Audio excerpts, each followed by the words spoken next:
अपने जरा इसी के रिमोट पकड़ लें। जो स्लीप फंक्शन है ना, ये आपको हर रिमोट पे नजर आएगा। जादुई बटन अगर आप इनका इस्तेमाल करना शुरू कर देंगे, अप टू 8 to 10% पावर में फ़र्क पड़ जाता है। 26 डिग्री जो है उस पे जो टेम्परेचर है वो बड़ा एक मुनासिब टेम्परेचर डिफाइंड है। आप एसी भी चलाएंगे, बिल भी कम आएगा। एसी की जो पावर है वो बहुत ज़्यादा सेव होती है। हमारे घर जो हमारे अपने एसी के रिमोट हैं और उन पे वो 2-3 बटन मौजूद हैं। अपने जरा एसी के रिमोट पकड़ लें, मोहम्मद अली साहब जो बता रहे हैं वो सुन लें। आप एसी भी चलाएंगे, बिल भी कम आएगा और आप हैरान भी हो जाएंगे। मोहम्मद अली साहब। जी जी, ये एक रिमोट मुझे दिया गया है आपके ऑफिस से, तो इसमें मैं इसकी मदद से समझा देता हूँ। आप सबसे पहले तो मैं आपको ये जो स्लीप फंक्शन है, जो सबसे नीचे इसका बटन है एट द बॉटम राइट, ये आपका किसी भी ब्रांड का एसी है ना, तो ये हर ब्रांड के एसी पर ये वाला बटन लाज़िम व मलज़ूम मौजूद होगा जी। Absolutely right. यानी जो स्लीप फंक्शन है ना, ये आपको हर रिमोट पे नजर आएगा और इसका पर्पस ये होता है कि जब आप इसको अनेबल कर देते हैं तो जो करंट टेम्परेचर आपने सेट किया होता है इन एरोज़ की मदद से अप डाउन से, जिसमें हम 24 डिग्री 25 26 डिग्रीज सेट कर लेते हैं, तो आप इस स्लीप फंक्शन को प्रेस करेंगे तो टेम्परेचर उस वक्त उतना ही रहेगा जितना आपने सेट किया हुआ है। होगा ये कि 2-3 घंटे के बाद वो 20 अगर 4 सेट हुआ हुआ है तो वो 26 तक चला जाएगा खुद ही।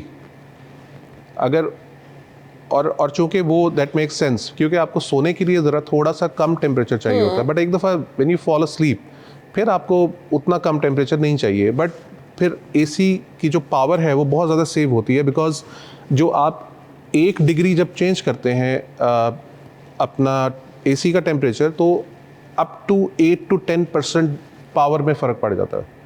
इसका मतलब है कि अगर आपने 2 डिग्री स्लीप फंक्शन ने अगर उसको खुद ही एडजस्ट कर लिया तो 20% सेविंग तो डायरेक्ट आपको मिल गई। ठीक है ना। तो एक तो ये स्लीप फंक्शन का ये है। फिर जो टाइमर है, जो ये जो टी ऑन टी ऑफ लिखा हुआ है, इसमें आप कंट्रोल कर सकते हैं कि एसी आप कब चलाना चाहते हैं और कब बंद करना चाहते हैं। नॉर्मली हमने जब सुबह स्कूल्स या ऑफिस के लिए उठना होता है तो उससे बेहतर होता है कि हम उससे कोई 1 घंटा या आधा घंटा पहले एसी को ऑफ कर दें।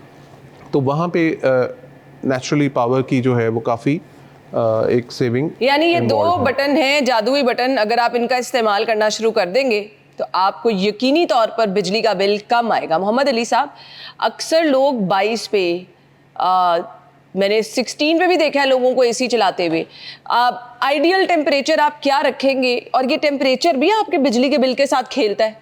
जी बिल्कुल, ये तो हमने अभी डिस्कस कर ही लिया ना कि आपने जो सेट पॉइंट रखा हुआ है वो आपको कितनी पावर एसी कंज्यूम करेगा वो डिसाइड करता है। अगर आप उसको ज़्यादा कूल पे रखेंगे तो आप डेल्टा टी क्रिएट करेंगे ना, तो एसी का कंप्रेसर उतनी एफर्ट करेगा उसको इक्वलाइज करने के लिए। आइडियल टेम्परेचर की आपने बात की, 26 डिग्री जो है उस पे जो टेम्परेचर है वो बड़ा एक मुनासिब टेम्परेचर डिफाइंड है फॉर ह्यूमन। बट एक टाइम तो ऐसा आता है शदीद गर्मी हो जाती है और आप अगर 26 पे अपना एसी ऑन रख रहे हैं तो वो तो नहीं, वो देखें एसी तो 26 पे ही मेंटेन्ड होता है। बट अब that depends on your insulation, your rooms insulation, कि आप वो डोर कितना फ्रीक्वेंटली बंद खुल रहा है या और अपनी जो लीकेजेस हैं अगर वो बहुत ज़्यादा है तो फिर देन 26।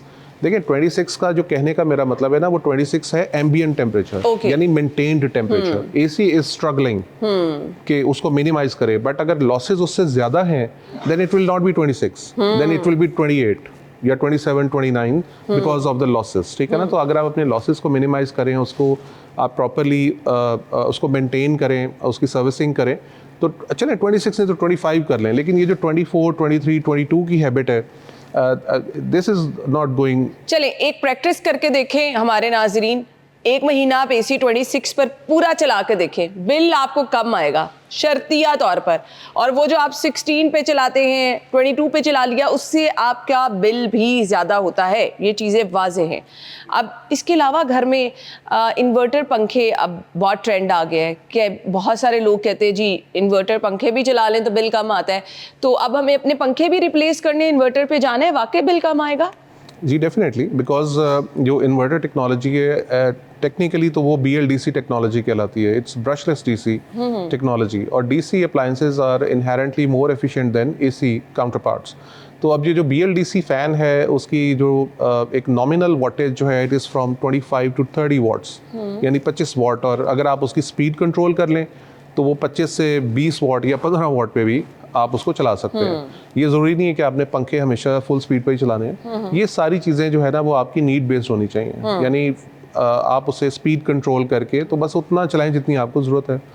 और यस, उससे बिल्कुल फ़र्क तो है, क्योंकि फ़ैन जो है उसने दिन रात चलना होता है ना, तो जो हमारी एनर्जी कंजम्पशन का जो एक जो डेफिनेशन है जिसको हम सिग्निफिकेंट एनर्जी यूज़र बोलते हैं, उसके अंदर एक अप्लायंस की अपनी पावर और जो उसका टाइम ऑफ यूज़ है, ये दोनों को मल्टीप्लाई करके हम ये डिटरमिन करते हैं कि ये इस पे मतलब वर्थ एफर्ट करने की ज़रूरत है या नहीं। अब कुछ चीज़ें जो मेरे ख्याल से हर घर में होंगी, माइक्रोवेव ओवन का स्विच लगा है, ऑन भी है, अब वो बिजली इस्तेमाल कर रहा है नहीं कर रहा, हमने उसको जब ऑन करना है तब चलाना है। इसी तरह आपके टीवी का स्विच सारा दिन लगा है, इसी तरह आपका चार्जर का स्विच सारा दिन लगा है। ये वो चीज़ें हैं जिनको हम बॉदर भी नहीं करते, अच्छा लगी हुई हैं।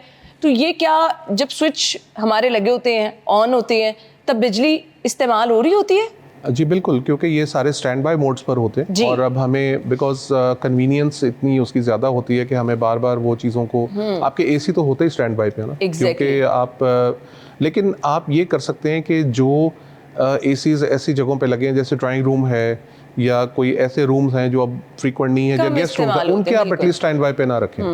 आप अपने रूम का तो शायद स्टैंड बाय पे रख सकते हैं, लेकिन जो बाकी जो सारे घर के एसी स्टैंड बाय पे हैं शायद आप उन्हें मिनिमाइज करें। लेकिन ये जो स्टैंड बाय का पावर की जो कंजम्पशन है ना, वो भी अप्लायंस बेस्ड होती है। अब ये टेलीविजन्स की अब इट्स वेरी नॉमिनल, मतलब it really doesn't make much difference. But yes, अगर आप चार्जर, फ़ोन के चार्जर की भी थोड़ी है, लेकिन अगर वो नंबर ऑफ मतलब उसकी क्वांटिटी अगर ज़्यादा हो जाती है, घर में 3 चार्जर लगे हैं, 3 नहीं बल्कि मेरा ख्याल है अब तो 10-10 लगे हैं। लेकिन ये है कि पास तो फोन है, नहीं, अब तो हर कमरे में एक लगा हुआ है, क्योंकि अब आप चार्जर लिए घूमने की बजाय आप हर कमरे में एक चार्जर पहले ही लगा के, तो इसीलिए वो over the period of time उनकी फिर एक सिग्निफिकेंट पावर कंजम्पशन तो हो जाती है।